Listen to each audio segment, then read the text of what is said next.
جب انسان قرآن مجید کی تلاوت کرتا ہے تو اللہ رب العزت کی رحمت کا نزول ہوتا ہے۔ جب تک پڑھتا رہے اللہ تعالیٰ کی رحمت کا نزول مستقل ہوتا رہتا ہے۔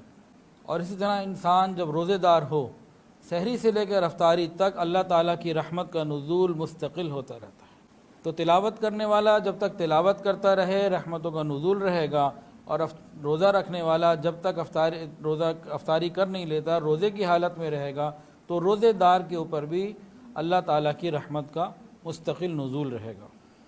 حدیث کے اندر آتا ہے الصیام والقرآن، روزہ اور قرآن مجید قیامت کے دن شفاعت کریں گے۔ قرآن مجید قرآن پڑھنے والے کی، اپنے پڑھنے والے کی شفاعت کرے گا، اور روزے دار کی شفاعت کرے گا، جس نے روزہ رکھا آداب کے ساتھ، جس نے قرآن پڑھا آداب کے ساتھ، جس نے روزہ رکھا آداب کے ساتھ، تو رمضان اور قرآن یہ دونوں شفاعت کریں گے۔ تلاوت قرآن مجید کی وجہ سے پڑھنے والے کو اللہ تعالیٰ کے ساتھ ایک خاص تعلق اور قرب نصیب ہوتا ہے۔ اور اسی طرح روزے کے بارے میں فرمایا کہ روزہ میرے لیے ہے اور اس کی جزا میں خود ہوں۔ تو روزے دار کو بھی اللہ تعالیٰ کا ایک خاص قرب اور تعلق نصیب ہوتا ہے۔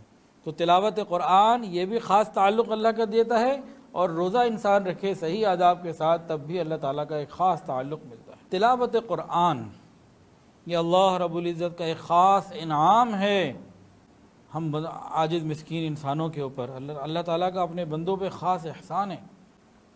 فرشتوں کے اندر آپ کو حیرت ہوگی، صرف حضرت جبرائیل علیہ السلام تلاوت قرآن کر سکتے ہیں اور کوئی قرآن پڑھ نہیں سکتا۔ بڑے بڑے فرشتے موجود ہیں لیکن تلاوت قرآن نہیں کر سکتے۔